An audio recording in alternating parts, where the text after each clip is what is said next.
Welcome to Power Words 2. And like always, you're going to copy down this table and then the word column, the definition column, so that we can do our power words. So go ahead and pause the video and do that. So, gravitational potential energy. It is energy stored due to an object's mass and height according to gravity. So as you can see here, you need to write that definition, and then I would like you to put this also in your notes under this definition. So this right here, EP, means potential energy, and then this is the formula that you would write with it. MGH. Now this is the mathematical way of expressing gravitational potential energy. And then these words down here tell you what M equals. So M equals mass measured in kilograms. G is gravitational field strength, and that is in newtons per kilogram. And then we have height, which is measured in meters. And of course, as we know, EP means gravitational potential energy, which is measured in J, which stands for joules. So go ahead and pause the video and add that to your notes. Okay, so now we're talking about mass. Mass is the amount of matter in an object. So a lot of people confuse matter and mass and think that they mean the same thing, or they often confuse them with weight. However, this picture does a really good job of showing you how mass and weight equates to how matter is represented. So let's imagine that this box, which is on this scale, a scale you can step on to measure how much you weigh, how it changes depending on where you are at. So if you are on Earth, your mass is 10 kilograms. And on the moon, your mass is still 10 kilograms. And in space, it's still 10 kilograms. However, when you're on Earth, your weight might be 10 kilograms, but your weight on the moon, would be 1.6 kilograms. And then maybe if you were just hanging out in space, flying and floating around, you don't weigh anything. So, that would be the weigh scale, this scale right here floating around. So if we have the box on Earth can weigh 98, the weight on the moon could be 16, and in space it could be still 0. Because as we know, space really doesn't have any gravitational field, so you just float around. But as you can see, the one number that always stays the same is the mass. So mass, no matter where you're at in the world, in the universe, in space, will always be the same number. So go ahead and pause your video and put that in there. Okay, now we're focusing on matter. And matter is the stuff that makes up all living and non-living objects or things.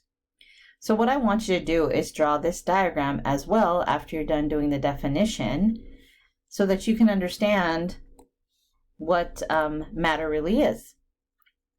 So matter is anything that has mass and takes up space, which is known as volume.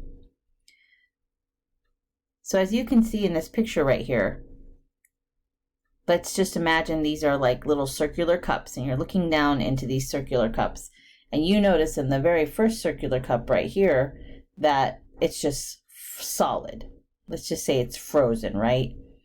And so the water is just frozen. So the molecules, known as the atoms, or small particles, they're all bunched together because it's solid. But then as it melts, it becomes liquid. So the atoms are freely moving around in the water.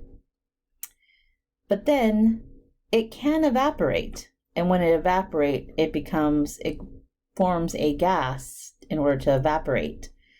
And then you have less molecules in the water, and it's less and less and less as it evaporates. So that's the way I would like you to write these things down. So pause the video and add it to your science journal notes. All right, now we have kinetic energy. In kinetic energy, I want you to take a moment to write down the definition that it's the energy of motion. So once you've written down the word and the definition, I would like you to draw this picture right here, because it's also another mathematical formula that'll help you understand kinetic energy. Right now we won't use it, but later in our energy unit we will. And if it's helpful for you, you can draw this picture as well, but if you don't have enough room or not a very good drawer, you don't have to. So please pause the video. Okay, welcome back. So let me explain a little bit about potential energy. Potential energy is, remember, anything that can be moved, an object's height or distance and mass. So potential energy is basically, like you can see here, the kid's about to kick the soccer ball but hasn't yet. The most potential energy, 100% of it, is just right there before the foot actually hits the ball.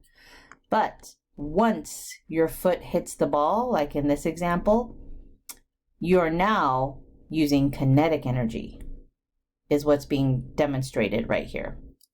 So as the ball keeps going and going and going, it's gaining more kinetic energy. So let's say here's the ground, right? Here's all the grass on the ground. Right before that soccer ball hits the ground, it is at 100% kinetic energy. So right here, it would be at 0% kinetic energy. And then right before it hits the grass, it's 100% kinetic energy. And it's also the same thing if we have here, we have 100% potential energy before the foot hits the ball. But then as soon as your foot hits the ball, then you start losing potential energy. So by the time you hit, before it hits the grass, it's at 0% potential energy. So that's just kind of an explanation. We'll go further in that later. So now it's time to move on to potential energy. So as we were talking above, potential energy is energy of position or condition. So as you can see here, the ball is in a non-moving position. So it's got all this potential energy. It's like 100% potential energy because nobody's touched. It's just right there wanting you to kick it and apply kinetic energy. But while it's just sitting there, it's just known as having potential energy. Has the potential to move. And then right here, I want you to write down the formula and what each letter represents.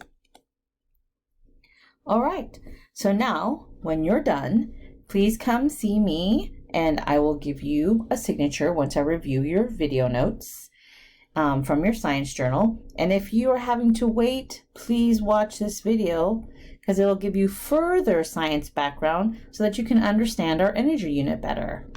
All right, thank you very much.